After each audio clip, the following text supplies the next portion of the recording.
In this video, we'll be creating this really cool responsive React landing page using Spline 3D to come up with some really cool animation and finally SASS for the styling. The project consists of two different screen sizes that we'll be working with, the first being desktop and the other mobile. So without further ado, let's get straight into the video.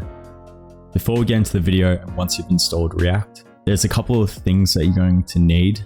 These can be sourced in the link in the description. So this gives you access to the images as well as the style sheets that I'll be using for the creation of this video. So definitely check it out. And it's super important that you have these. Another thing that you're going to need is these three fonts here. It's under the font family of Cairo, light, semi-bold, and bold. Again, this can be found on the description, but essentially what you do is just copy this here and then you just paste it over here, which I've already done.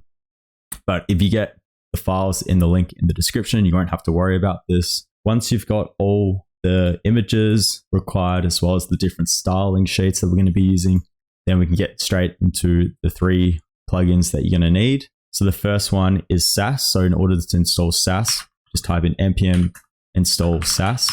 And what this does is it allows us to use SASS in our React app. And it just makes the styling process a lot more efficient to use. And then the other two are for Spline. So the first one is npm install @spline tool/react spline. And the second one is npm install @spline tool/runtime. Just like so. Perfect. So once you've got the plugins installed and you have the two folders and the HTML document from my GitHub repository, we can get straight into the next step. So the next thing is coming over to your app.js file. You want to change this to JSX. And once you've done that, we want to delete all of these contents here, as well as this logo. And we want to change this instead of app.css, we're using SASS. So come into the styles folder that I created and we want to change it to main.scss, save that, it should be white. And just to make sure that it's working, I'm going to come over to the main.scss file and with body, I'm going to change the background color to something like red. And hopefully that changes. Yep, it's changing, which means it's working. So we'll just change it back to white. And the next step is to get straight into Spline to create our first animation. So the website is spline.design and it's completely free. And to get started, just click on this blue button here. This will open up all the files that you have. And for this tutorial, I'm just going to create a new file. And this is essentially what Spline is. It allows us to create 3D animations, which we can add into our website. And it's really useful for creating really unique shapes and things like that. First thing you want to do is click on this rectangle here and we want to delete that. And the next thing you want to do is come over to this sphere and click it in the center of the page like so. And then with the dimensions, come over to shape and size. For the X, we want to set that to 1000. For the Y, 400, and the Z, we also want to set that to 400.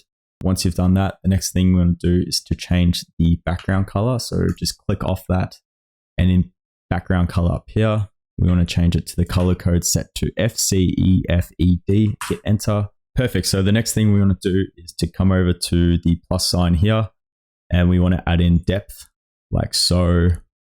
And with the depth itself, we want to change the first color, leave it as white, and the second color, we want to give it an orange. And the color code for that is F35E3E, and just hit enter. That looks good. We want to drag out that orange, just so the orange isn't too saturated. Maybe bring this up a bit. Yep, that looks good. Fantastic. Okay, so the next thing we want to do is to drag the lighting up, set that to 30. And we want to set it to overlay like so. The next thing we want to do is to add in a new asset. This time change it to displace. Set the displace value to 50. Click on the icon itself. We want to change the scale to 2. And we want to set the movement to 5 like so. Perfect. So that's starting to look really cool. The next thing we want to do is click on your icon here and we want to give it 2 states. One, the base state, and another set to the regular state. So what this does is it changes from one shape to the other over a certain amount of time. So for the state, let's set the displace movement to something like 20. And once you've done that, essentially come over to the events, change it to transition, change it from base state to state. And we want to set the time itself to 10 seconds.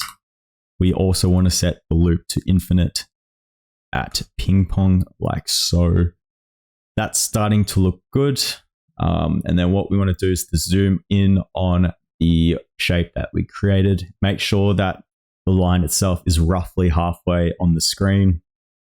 That looks good. And we can check the two states to make sure they're somewhat halfway. That looks good. And what we can do now is click on the export. Click on the code export here. Instead of vanilla JS, we want to change it to React. And then once you've done that, come over to play settings. And what we want to do is to change orbit to no, pan, no, zoom, no, and finally soft orbit to no. So once all of these are set to no, we want to click on update, and this will update the design for us to make sure it's working. We'll exit out of that. And the next thing we want to do is to click on play. This is starting to look really, really cool. And we'll be using this for the background for the project that we'll be making today. So once you're happy with that, just exit out of there, go back into export.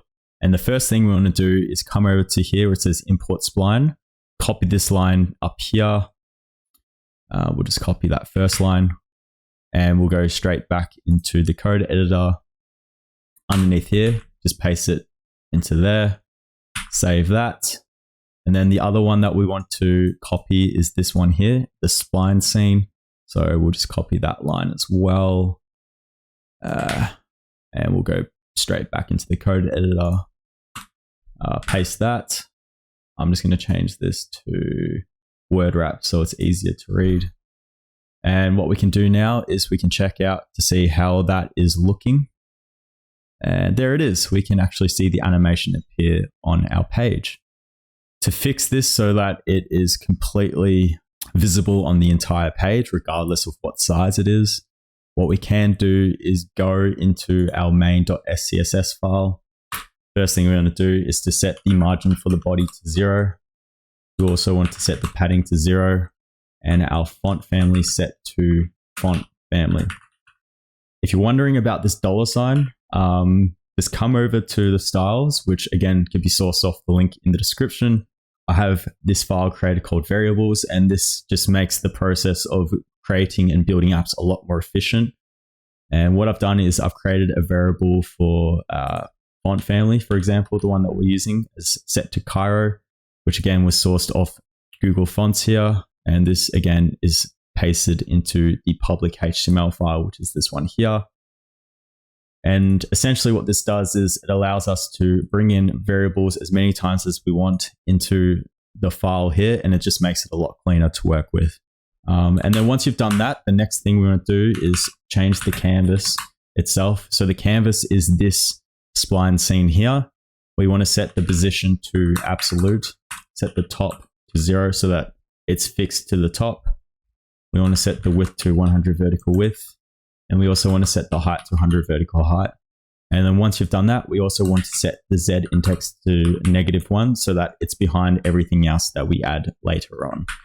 Save that. And now it is completely 100% on the screen, regardless of what size it is. It works with the canvas. So even in a mobile template, it sticks to that size. Even on a screen as big as this, we can extend it out as much as we want without it disrupting the design itself. Cool. So that's starting to look really good. And what we can do now is get out the spline since we no longer need it. And what I'll do now is just drag this out and we can start adding in the rest of our elements. So our goal is to make something like this for the desktop and also a mobile view just like so. So what we want to do now is come back over to our App.jsx file here, which is this one here. And what we want to do now is to import all the images that we added here. Again, these can be found in the link in the description. And what I'll do now is I'm just going to copy all of these into here. And essentially we can use these for the headers, the footers, and also the main part of the website. So the first thing we want to do is to create a nav div. And within nav, we want to create an items container as a class.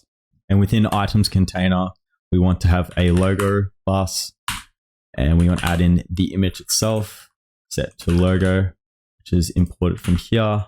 And we'll just change the alternative to logo. We'll save that. It should start to appear. Yep, it does. And then once you've done that, the next thing we want to add in is the nav list. So we'll just type that in now. So nav list, we want to create an unordered list with a list item and an A tag for slash. Since we're not creating other pages, it's just a landing page. And the first one we want to call home. We'll just copy that down. The next one will be about.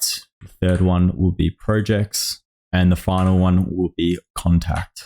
Save that. So they should start to appear. Yep, here they are. They're starting to appear. Fantastic. So once you've done the nav list, the next thing we're going to add in is a mobile menu. So let's call it a burger container. And within that container, we want a trigger. And then we also want the menu itself to be displayed for the viewer, like so. We can save that. Obviously, there's nothing inside those divs as of yet, so that's why it's not appearing.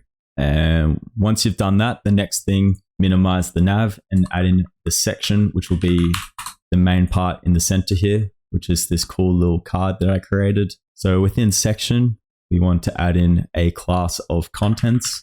And within contents, we want to create a H1 tag, and we'll call it let's build with a span of something epic. See how that looks. Yeah, that's starting to look good. We also want to add in a P tag, and I'm just going to copy this over from my repository just to save time from here. Then the next thing we want are these two buttons here.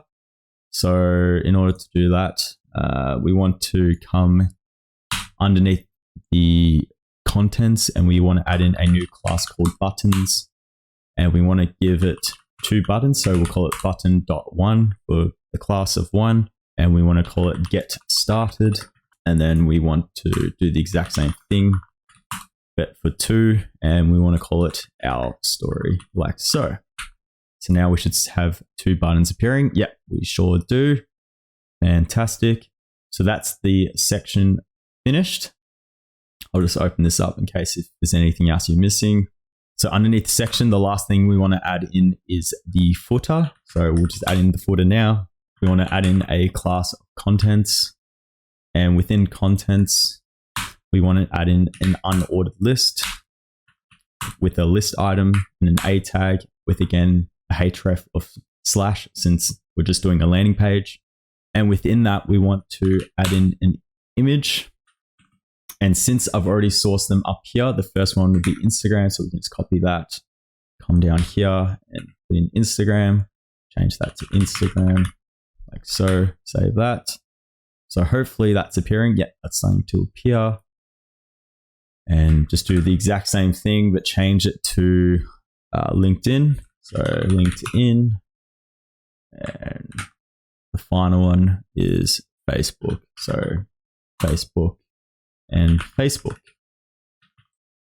So once you've created your unordered list, the last thing we want to add in is who created it. So I'm just going to put in a basic text here just to say that I created it. So UI created by Emerson Visuals. We'll copy that. Perfect. So once you have your app.jsx structured, which is all of this, the next thing is to go straight into the main.scss file, and we can start to style the entire thing. So the first thing we want to do is for the nav, we want to set it to a display of flex. We want to align the items to center. We want to justify the content to center. We want to set the width to 100%. We want to set the position to absolute. We want to set the top position to 0 so it's fixed at the top. And we also want to set the Z index to 1 so that it's over the animation that we just added in. Underneath that, we want to add in the items container. With this, we want to set the display to flex. We want to set the justify content to space between. We then want to set the align items to center. We want to give it a padding of 2 rem for the top, 0 for the right, bottom, and left. And we also want to set the width of this to desktop. Again, this $ desktop is equal to, I can get it up, 50 rem just here. So if you were wondering what the value was, it's just that there, 50 rem. Perfect. So if we save that, hopefully that starts to work. Yep, that's starting to work out the way we want it to. Underneath here, we want to set the logo with a margin of 0.5 rem for the top, and then 0 for the rest. And then for the image itself, let's set the width to auto and the height to 2.5 rem. Yeah, that's starting to look good. Get the logo in there. And then after doing that, we then want to work with the nav list itself. So we'll just change that to nav list, set the display to flex, align items to center, justify content to center. We'll save that. So this should start to move around. And if we set the UL to a display of flex, line items to flex end, justify content to also flex end. See how that looks. Yep. So now it's aligned with one another. We also want to get rid of the bullet points. So set the list style to none. And we want to add in a padding of 0.005 rem. And that should extend it out a bit. And then for each list, we want to extend them out, the spacing itself. So set the padding to 0 and then 2 rem for left and right. So now these should be spaced out quite a bit. Yep, that is working the way that we want it to. Let me just see how this is looking. Yeah, so if I extend it out, this is stuck to 50 rem. And as I bring it back in, it stays to exactly where I want it to. And then with the A tag itself, I want to get rid of these underlines and the color itself. So in order to do that, you want to set the color to dark blue. Save that. We also want to set the text decoration to none. And then we also want to set the font weight to a medium. Save that. That's looking good. We also want to set the font size to nav font, like so. Then after doing that, we also want to set the opacity to something like 0.5 for when it's not being hovered. And we also want to set a transition as the variable. Perfect. After doing that, we then want to go down to A:hover. And with the hover itself, we want to set the opacity to 1. And again, with the transition, we want to add in the variable of transition that I created. So now if we hover over here, it goes in and out so we know what the cursor is on. Perfect. So that's basically what the navbar is. Another thing that we're going to have to remove is the burger container, since this is in the desktop view. So set the burger container display as none.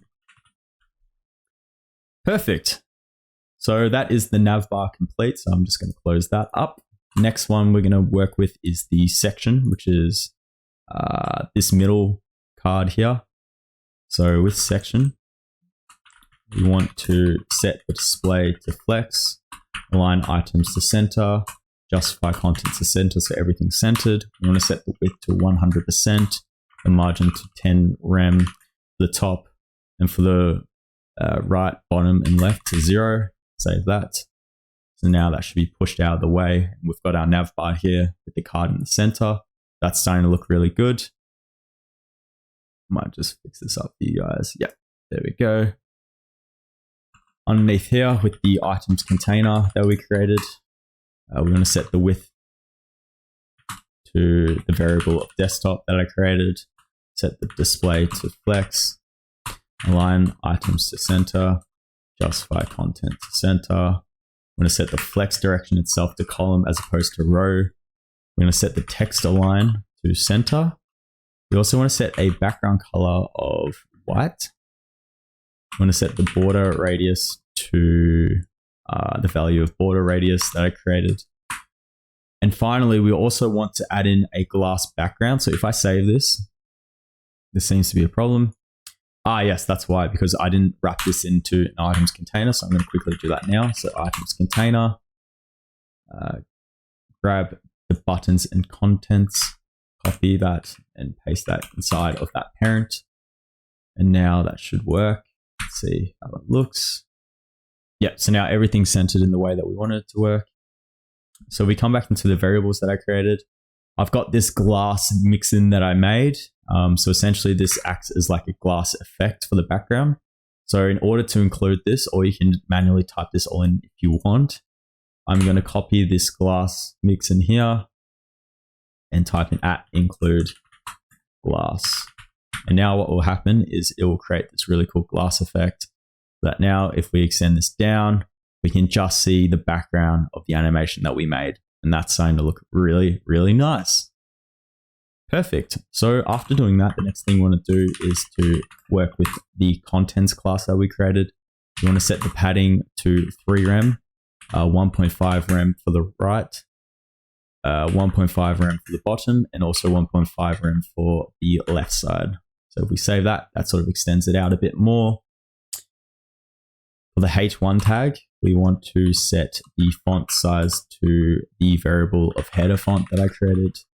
We also want to set the font weight to heavy. We also want to set the padding to 0 and also the margin to 0 itself. So now that should bring it up like so. And now it's starting to slowly look like the Figma design that I created. Once you've done that, we also added in a span for something epic. So for the span itself, we want to set the color to the variable of orange that I created. And that should change the color to orange. Yep, that's starting to look really, really good.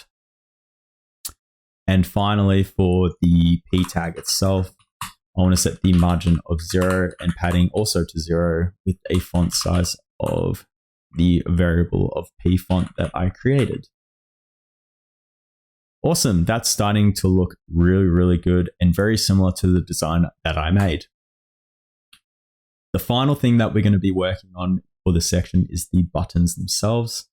So let's add that in now. So for buttons, let's add in a padding of 0, set the right to 1.5 rem, 3 rem for the bottom, and also 1.5 rem for the left. We also want to set the width to desktop as well. And that should extend the bottom part of the card out, which it does. And then for each button that we created, we want to set the width to 15 rem.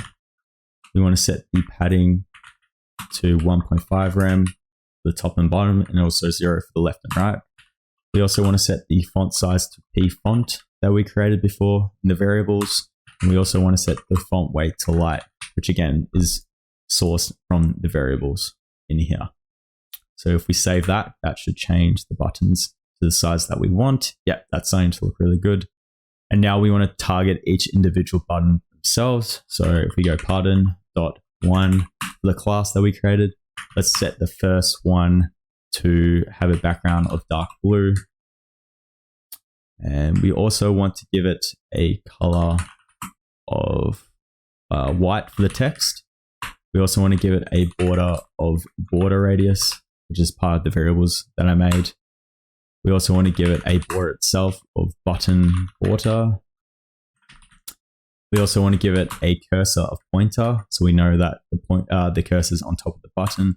We also want to set a margin of 0 for the top, 0.5 rem for the right, 0 for the bottom, and 0 for the left. And then finally, we also want to give it a transition of the transition variable that we created. So now if I save that, it should start to look like the design that I made. Yeah, that's starting to look really good. I've noticed for border, I didn't add in radius. So let me just add in radius and that should curve the edges a bit. Yeah, that's starting to look really, really good. The final button that we're going to style is button.2. So for class list of 2, we want to set the background color to transparent. We also want to set the border to button border that I made.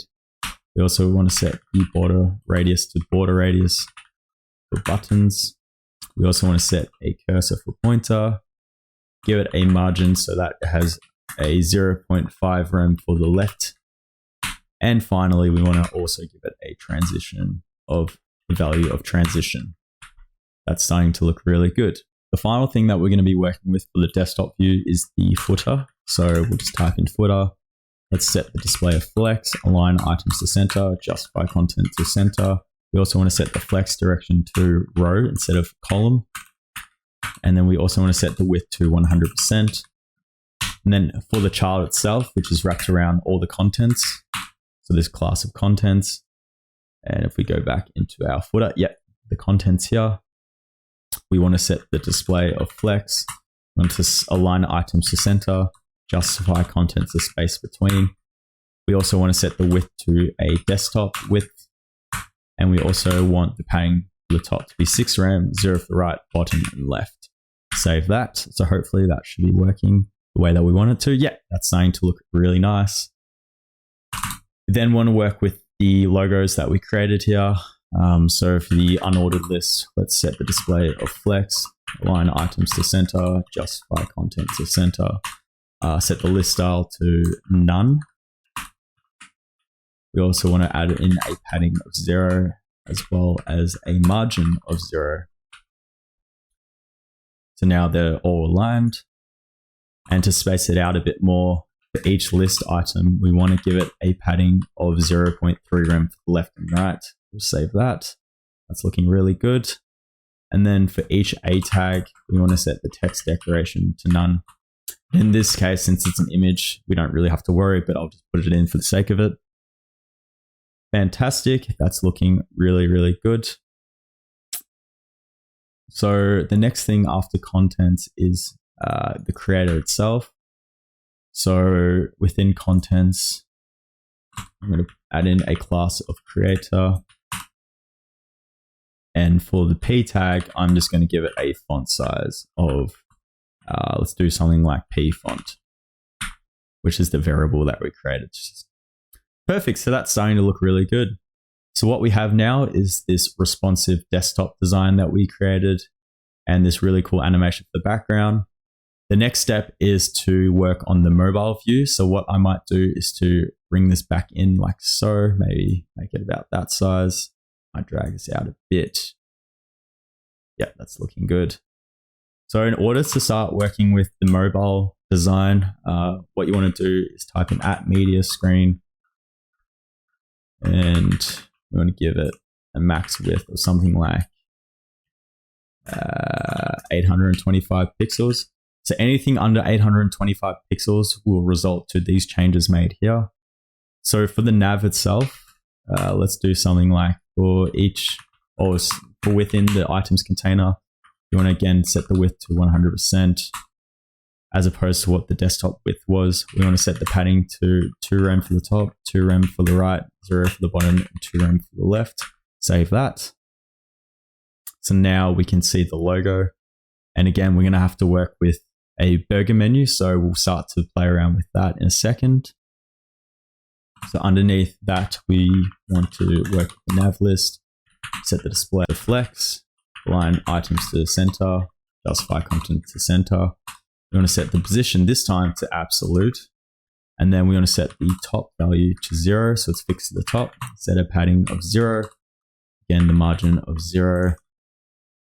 We also want to set the width to something like 100% minus something like 4M. And then we also want to set the Z index of 1. We also want to transform and translate the Y value to negative 30 rem. So it can no longer be seen on the page. By doing this, it's extended this out and we can no longer see the nav list. However, if we change the Y value to something like 0, we can now start to see the value of the unordered list reappear. We're going to keep it to negative 30 so that it is hidden. So underneath the nav list, for each UL, we want to give it a flex direction of column. We're going to align items to center, justify content to center. Again, set the padding to 0, margin to 0 as well. In addition, we need to work with the li for each list item. So for the padding, let's change the top and bottom to 0.25 rem, left and right to 0. Let's change the font size to a mobile nav font size. And then also let's change the margin to something like 0. And then for each A tag, we want to change the padding to 0 as well as give a margin of 0. So now everything should be balanced and centered. So if I save this, nothing's going to appear, but in order for it to reappear, let's change this to something like 15 rem. And what we should start to see, actually I'll change it to 0. We can start to see that these icons are directly in the middle of the frame. And that's exactly what we wanted.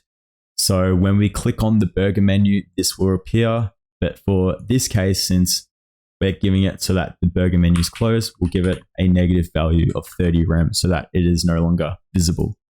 Fantastic. After working with the nav list, the next thing that we're going to start working on is the burger menu. So the burger menu was named burger container for the parent. We want to set the display to initial to how it was when we first started. We also want to set the content so that it is blank.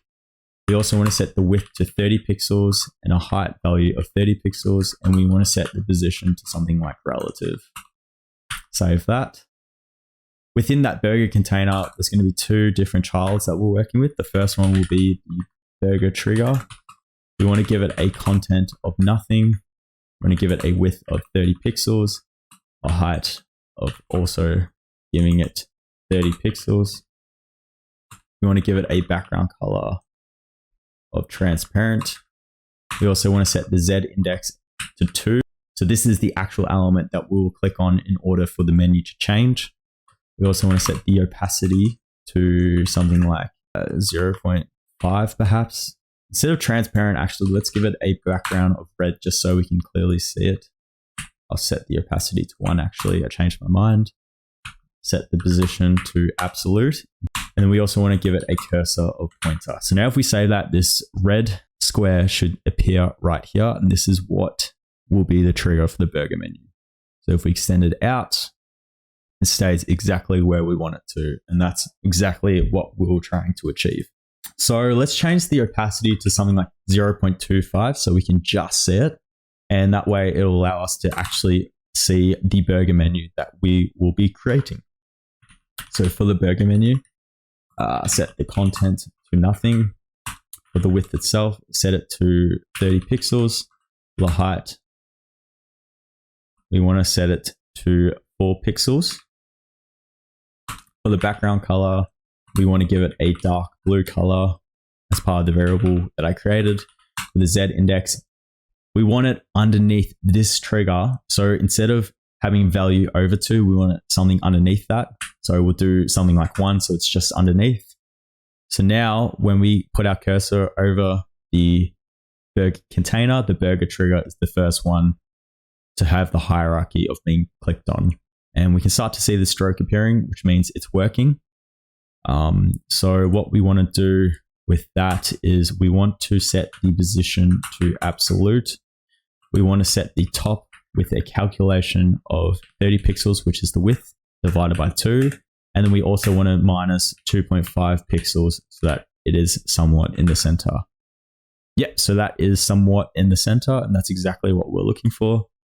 We also want to set the transition with a variable of transition. And then once you've done that, we can start working with the other strokes themselves.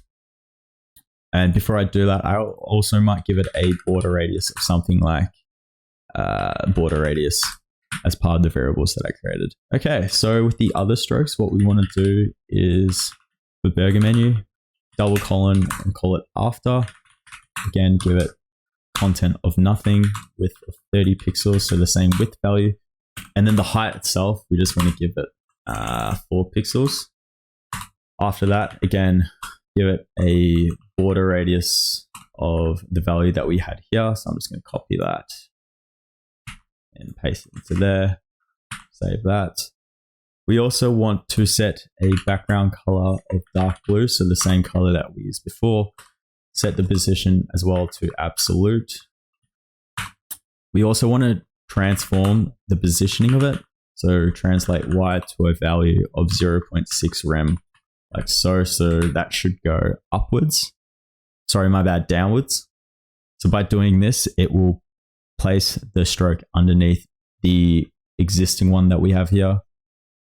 And then we also want to give it a transition of something like transition, which is the variable that we created. Perfect. That's starting to look really good. What we want to do now is copy and paste this down here. Instead of after, we want to call it before. And we want to give it a negative value for the translate Y direction. And this should give us the 3 strokes that we created here. Perfect. So what we can do now, since we can see that the trigger is on top of the strokes themselves, we can now change the red value to transparent. Save that. The opacity itself, we can just get rid of that since we no longer need it. And if we put our cursor over it, the burger trigger has the hierarchy over the strokes themselves. What we can do now is give it an active state for when this button is triggered. And so what we can do now is go back into App.jsx, and with the nav value, let's give it a class name of active. So we can now play with the active state for when it's opened. So we'll go back into the main.scss file. Underneath nav, we want to call it nav.active, the class name of active. We want to set the background color to something like white. We also want to give it a height of something like 30 rem perhaps. And we also want to add in a mix-in of shadow that I created in the variables file here. So if we go into the shadow mix-in, here are the values if you want to copy these across, or you can use the file that is located in the description below. So let's copy that and paste it. Yep, that's starting to look really good. I've noticed with the items container, they've dragged down. So in order to fix that, let's set the items container to have a position of absolute. We also want to set the width to a calculation of 100% minus 4m, just so it doesn't change to how it was before. And we also want to set the top to 0. So hopefully that should, yeah. So that's exactly what we were looking for. After doing that, we want to play with the nav list itself. We want to transform these values to a translate Y direction of 8 rem. So now it should be dragged down. Yeah, now it appears in here. That's starting to look really, really good. And we can clearly start to click on these links if we want. So once we've done this, the next thing to work on is the active state for the burger menu. So for the burger container, let's give it so that the burger menu, so the middle stroke has a width of 0 pixels. Save that. Yeah, so now this is blank. After doing that, the next thing we want to do is with the burger menu after, we want to translate the Y value to 0. And we also want to rotate it to something like 135 degrees. And we also want to give it a transition so it changes in a smooth motion.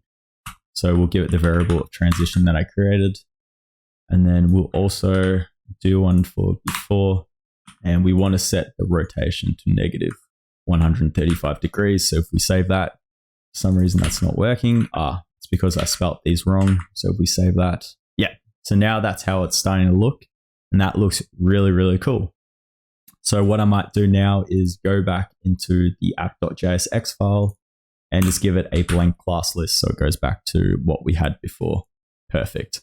Okay, so once you've finished off making the nav.active state, the next thing that we can work on is the section itself. So with the section, we want to set a margin of 8 rem to the top, 0 for the right, bottom and left. Save that. For the items container itself, we want to give it a width of a calculation of having 100% minus 4m. And that way it should be aligned with the nav that we created. in this case, it's working exactly how we want it to, and it's starting to look really good. Within the contents themselves, the H1 tag, set the font size to have a mobile header font. We also want to set the line height to something like 2.5 rem, just because the spacing here is a bit too much. And then we also want to set a value at the bottom of the padding to something like, let's do 1 rem, see how that looks. Save that. Yeah, that looks really, really clean. After doing that, for the P tag, which is this description here, we just want to give it a font size of mobile P font as a variable that I created, and save that. Yeah, that's starting to look really nice. The next thing that we want to work on are the actual buttons themselves. So underneath contents, we'll create a buttons tag like so. We want to set the display to flex. We want to align items to center, justify content to center. We want to set the flex direction to something like column. We want to set the width to 100%. Save that.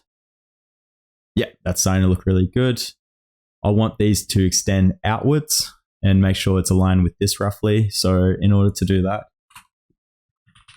come over to the button.1 class, and we want to set the margin to 0 with a width of a calculation of 100% minus 4m.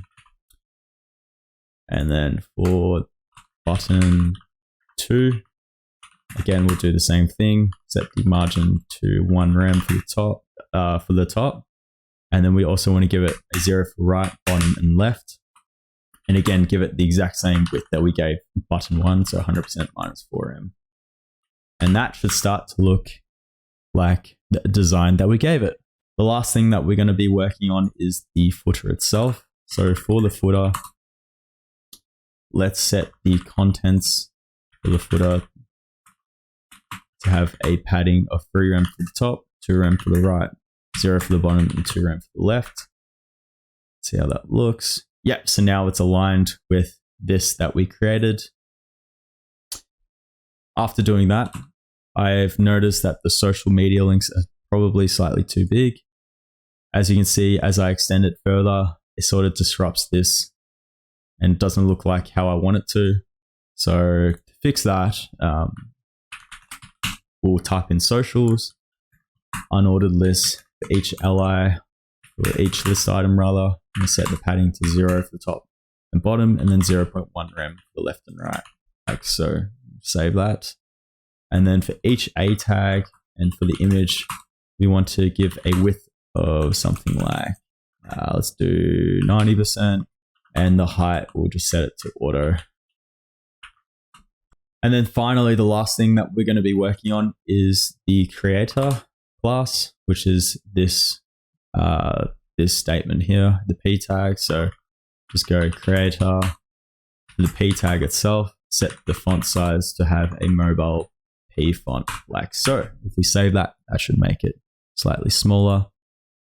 I've noticed that this isn't updating, and I believe the reason that isn't happening is because these two aren't within the contents tag here. So if I just copy those down here, yeah, that works.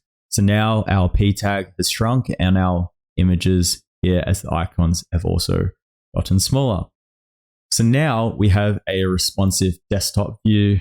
And then if we bring it back into here, we have this nice mobile view as well. Awesome. So for the final part of the video, all we want to do is to play with the functionality for the nav bar, which is the active state that we were working with previously. So in order to add that in, go back into our App.jsx file. And what we want to do now is we want to install and use the use state plugin that comes with React. So just type in use state, and that way we are importing the use state.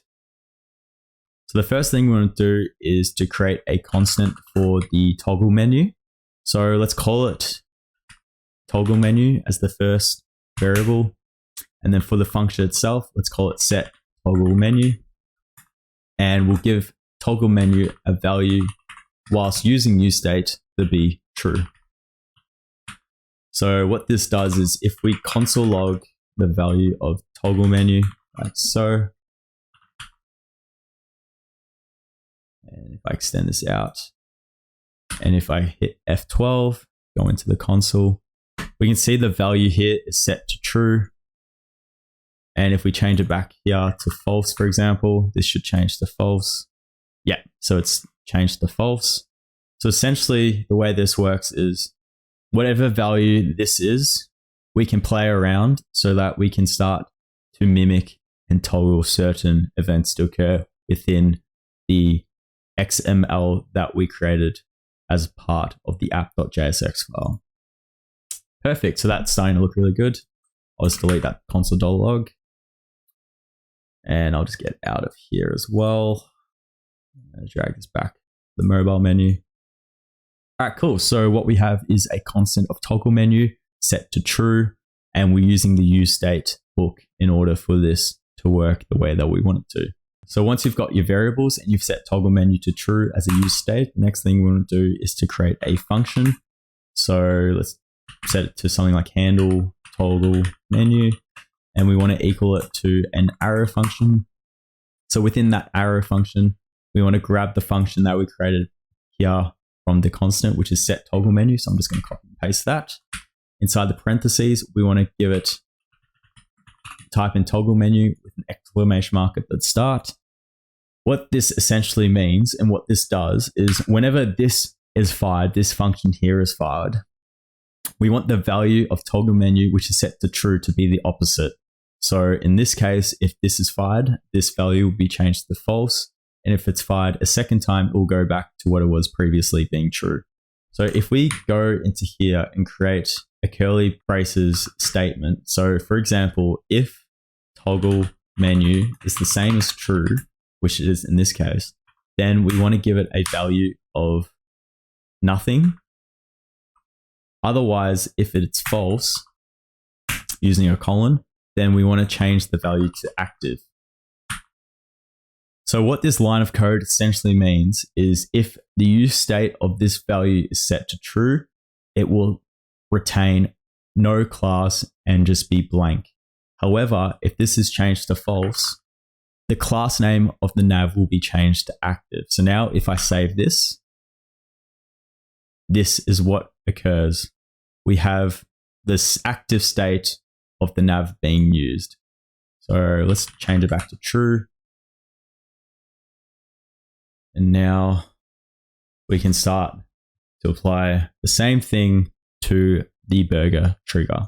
So what we can do now is with the burger trigger, so on click, when we click on the burger trigger itself, we want this to be applied. So in order to do that, what we want to do is to create an arrow function. And within that arrow function, we want to call this function here. So we'll just paste that into the curly braces and give it a parentheses like so that it's called. So now when we click on this burger menu, this function will fire. And therefore, the value of toggle menu set to true will then be changed to false, which means an active state will be added to the nav class list. And there we go. We have this really nice looking animation, which is really, really cool. So that's essentially the end of the video. So we have a responsive website that works in desktop and mobile view. If there's anything in particular with the video that you found confusing, please let me know in the comments. I'd be more than happy to help you out. And in the meantime, I will catch you guys in the next video. See you later.